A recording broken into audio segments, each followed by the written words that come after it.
एक व्यक्ति को हम जानते हैं जो हर बात में दवाई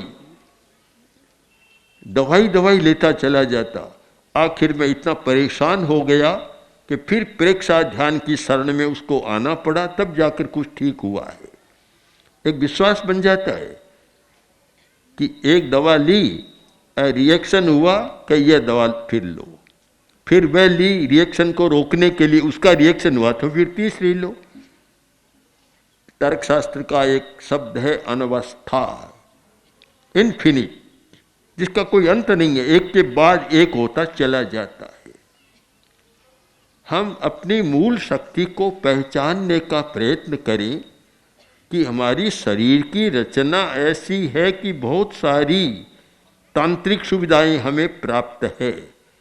ये खोज मैं मानता हूँ इतनी बड़ी खोज थी कि दवा की खोज से भी ये ज़्यादा महत्वपूर्ण है। दवा सहायक है और ये मूल बात है। तो उसके लिए श्वास की कला एक धर्म का बड़ा अंग था।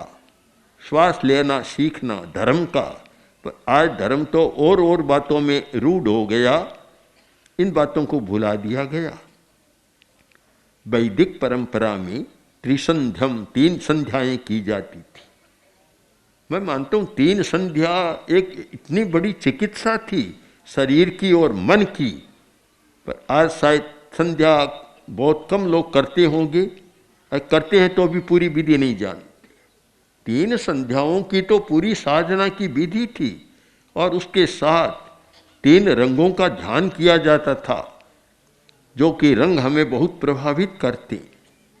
जो प्राचीन विद्याएं थी, जीवन की प्राचीन कलाएं थी, उनको भुला दिया गया और नई बातें शायद कुछ आ गई। नई आना कोई बुरी बात नहीं, हम तो नई का स्वागत करते हैं, पर जो उपयोगिता थी हमारी जीवन की, उसको मूल बात को भुला दिया गया।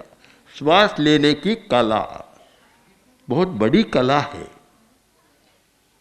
आप चाहे विश्वास करें या न करें, माने या न माने, श्वास लेना बहुत कम लोग जानते हैं। श्वास की कला को बहुत कम लोग जानते हैं।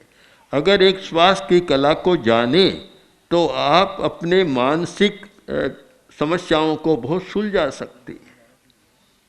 ज़्यादा आदमी कष्ट भोगता है, मानसिक कष्ट, और उनको बहुत अलग कर सकते हैं यदि श्वास लेने की कला को जाने।